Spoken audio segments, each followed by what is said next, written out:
أفرأيت الذي تولى وأعطى قليلا وأكدى عنده علم الغيب فهو يرى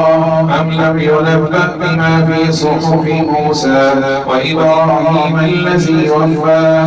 ألا تزر وازرة وزر أخرى وأن ليس للإنسان إلا ما سعى وأن سعيه سوف يرى ثم يجزاه الجزاء الأوفى وأن إلى ربك المنتهى وأنه هو أضحك وأبكى وأنه هو أمات وأحيا وأنه خلق الزوجين الذكر والأنثى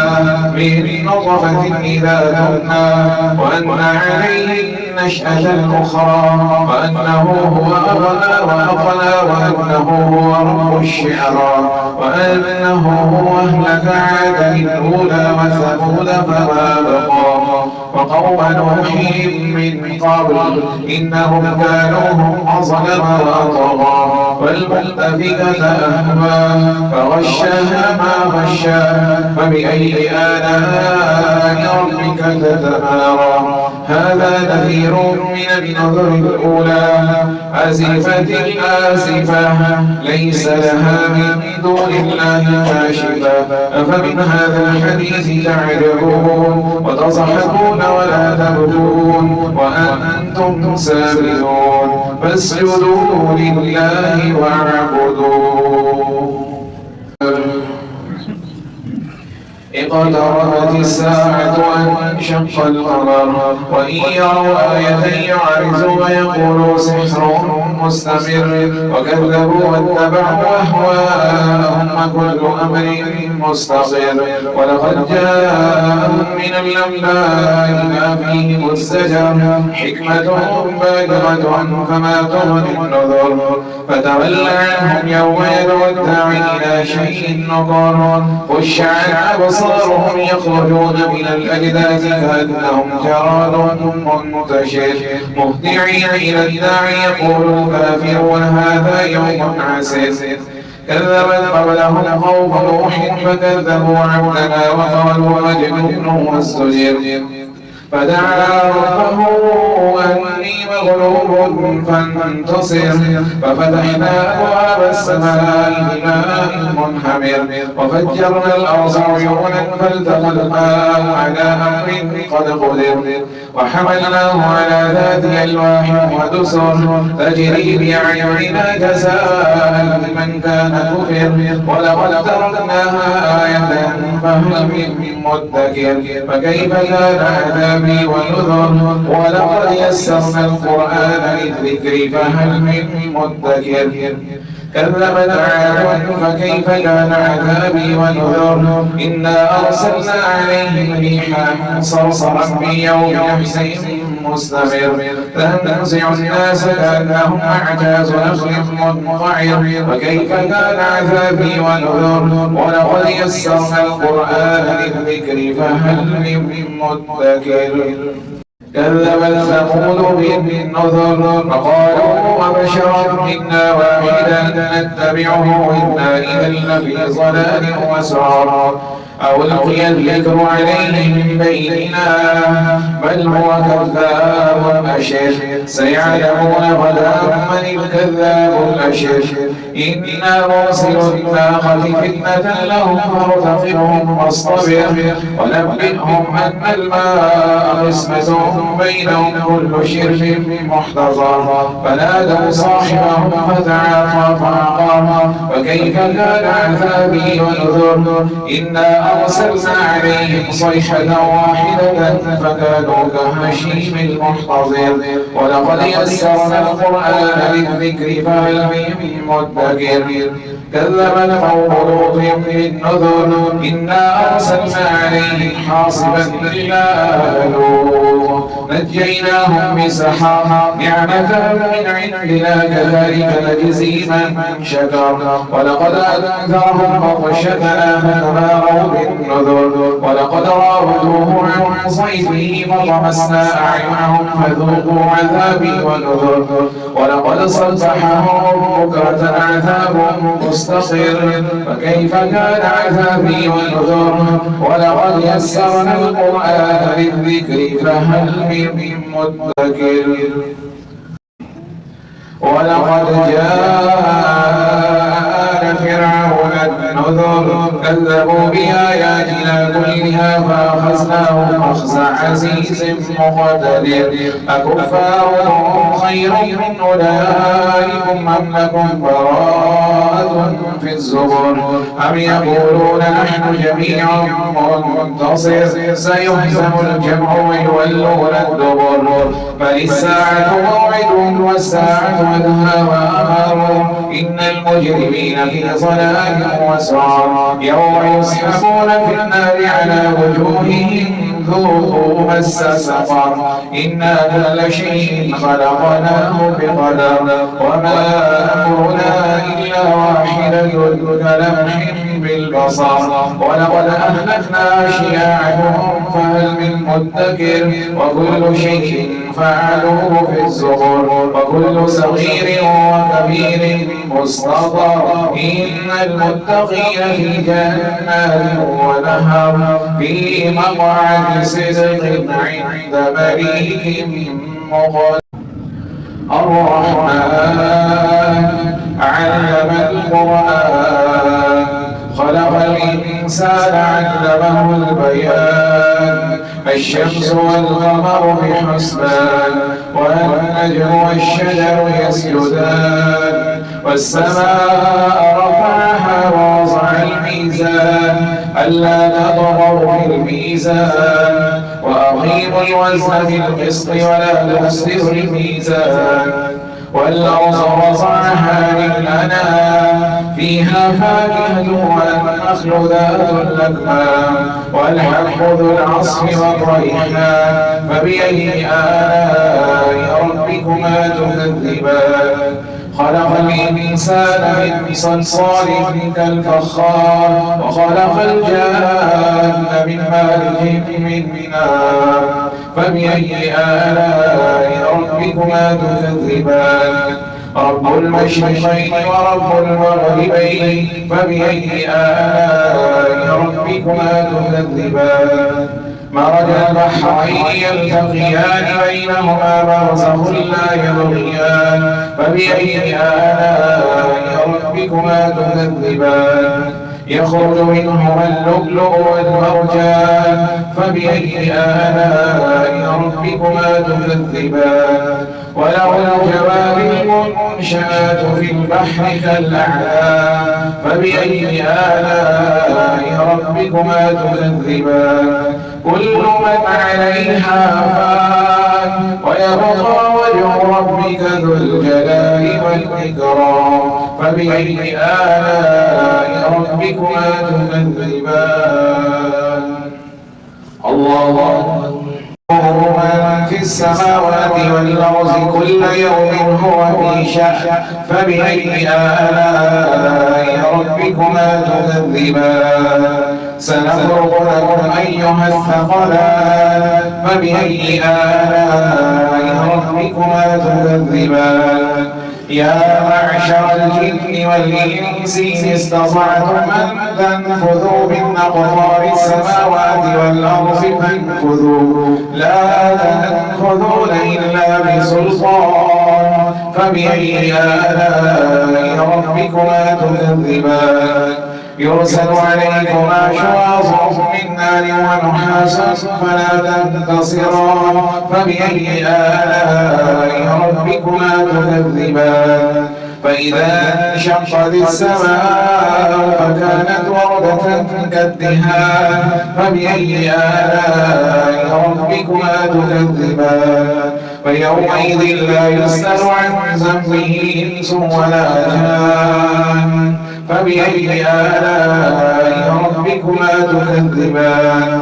يعرف المجرمون بسيماهم فيؤخذ بالنواصي والأقدام فبأي آلاء ربكما تكذبان هذه جهنم التي يكذب بها المجرمون يطوفون بينها وبين حميم آن فبأي آلاء ربكما تكذبان ولمن خاف مقام ربه جنتان فبأي آلاء ربكما تكذبان ذواتا أفنان فبأي آلاء ربكما تكذبان فيهما عينان تجريان فبأي آلاء ربكما تكذبان فيهما من كل فاكهة زوجان فبأي آلاء ربكما تكذبان متكئين على فرش بطائرها من استبرق وجنى الجنتين دان فبأي آلاء ربكما تكذبان فيهن قاصرات الطرف لم يطمثهن إنس قبلهم ولا جان فبأي آلاء ربكما تكذبان كأنهن الياقوت والمرجان فبأي آلاء ربكما تكذبان هل جزاء الإحسان إلا الإحسان فبأي آلاء ربكما تكذبان ومن دونهما جنتان فبأي آلاء ربكما تكذبان مدهامتان فبأي آلاء ربكما تكذبان فيهما عينان نضاختان فبأي آلاء ربكما تكذبان فيهما فاكهة ونخل ورمان فبأي آلاء ربكما تكذبان فيهن خيرات حسان فبأي آلاء ربكما تكذبان حور مقصورات في الخيام فبأي آلاء ربكما تكذبان لم يطمثهن إنس قبلهم ولا جان فبأي آلاء ربكما تكذبان متكئين على رفرف خضر وعبقري حسان فبأي آلاء ربكما تكذبان تبارك اسم ربك ذي الجلال والإكرام وقعت الواقعة ليس لوقعتها كاذبة خافضة رافعة إذا رجت الأرض رجا وبست الجبال بسا فكانت هباء منبثا وكنتم أزواجا ثلاثة وأصحاب الميمنة ما أصحاب الميمنة وأصحاب المشأمة ما أصحاب المشأمة والسابقون السابقون أولئك المقربون في جنات النعيم ثلة من الأولين وقليل من الآخرين على سرر موضونة متكئين عليها متقابلين يطوف عليهم ولدان مخلدون بأكواب وأباريق وكأس من معين لا يصدعون عنها ولا ينزفون وفاكهة مما يتخيرون ولحم طير مما يشتهون وحور عين كأمثال اللؤلؤ المكنون جزاء بما كانوا يعملون لا يسمعون فيها لغوا ولا تأثيما إلا قيلا سلاما سلاما وأصحاب اليمين وأصحاب اليمين في سدر مخضود وطلح ممدود وظل ممدود وماء مسكوب وفاكهة كثيرة لا مقطوعة ولا ممنوعة وفرش مرفوعة إنا أنشأناهن إنشاء فجعلناهن أبكارا عربا أترابا لأصحاب اليمين ثلة من الأولين وثلة من الآخرين. الله أكبر. سمع الله لمن حمده. الله أكبر. الله أكبر. الله أكبر.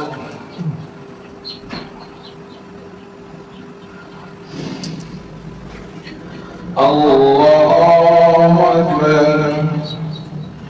الحمد لله رب العالمين الرحمن الرحيم مالك يوم الدين إياك نعبد وإياك نستعين اهدنا الصراط المستقيم صراط الذين أنعمت عليهم غير المغضوب عليهم ولا الضالين. وأصحاب الشمال ما أصحاب الشمال في سموم وحميم وظل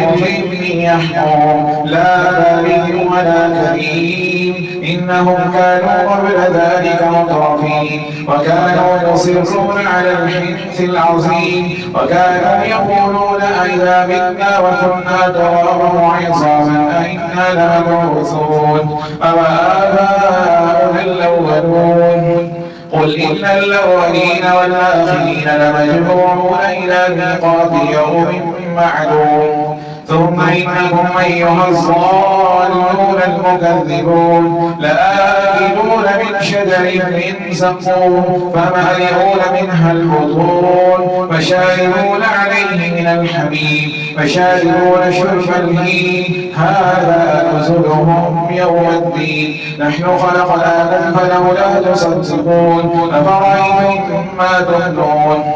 أأنتم تخلقونه أم نحن الخالقون نحن قدرنا بينكم الموت وما نحن بمسبوقين على أن نبدل أمثالكم وننشئكم فيما لا تعلمون ولقد علمتم النشأة الأولى فلولا تذكرون أفرأيتم ما تحرثون أأنتم تزرعونه أم نحن الزارعون لو نشاء وجعلناه حطاما فظلتم تفكهون إنا لمغرقون بل نحن محرومون أفرأيتم الماء الذي تشربون أأنتم أنزلتموه من المزن أم نحن المنزلون لو نشاء جعلناه أجاجا فلولا تشكرون أفرأيتم النار التي تورون أأنتم أنشأتم شجرتها أم نحن المنشئون نحن جعلناها تذكرة ومتاعا للمقوين فسبح باسم ربك العظيم.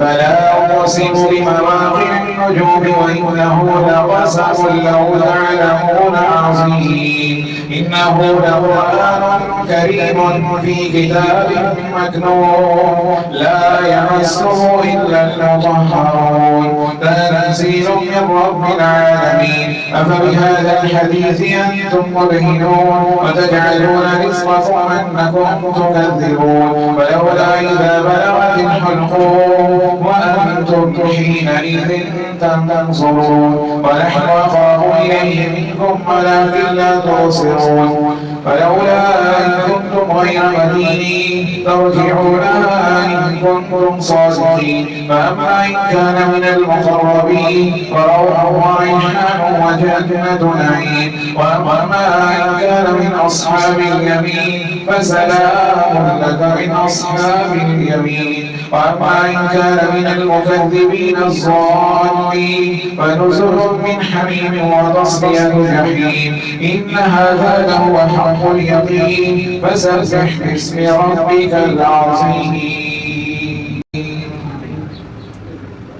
سبح لله ما في السماوات والأرض وهو العزيز الحكيم له ملك السماوات والأرض يحيي ويميت وهو على كل شيء قدير هو الأول والآخر والظاهر والباطن وهو بكل شيء عليم هو الذي خلق السماوات والأرض في 6 أيام ثم استوى على العرش يعلم ما يلج في الأرض وما يخرج منها وما ينزل من السماء وما يعرج فيها وهو معكم أينما كنتم والله بما تعملون بصير.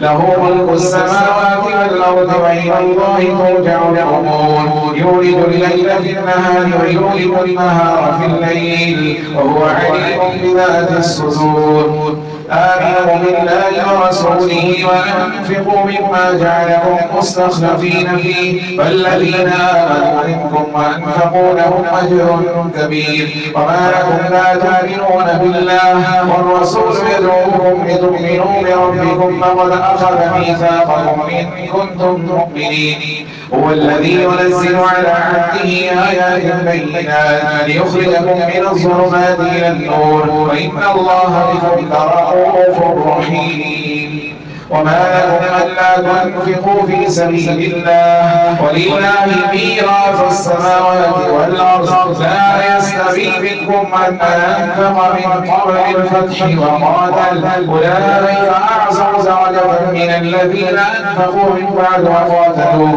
وكلا وعد الله الحسنى والله بما تعملون خبير.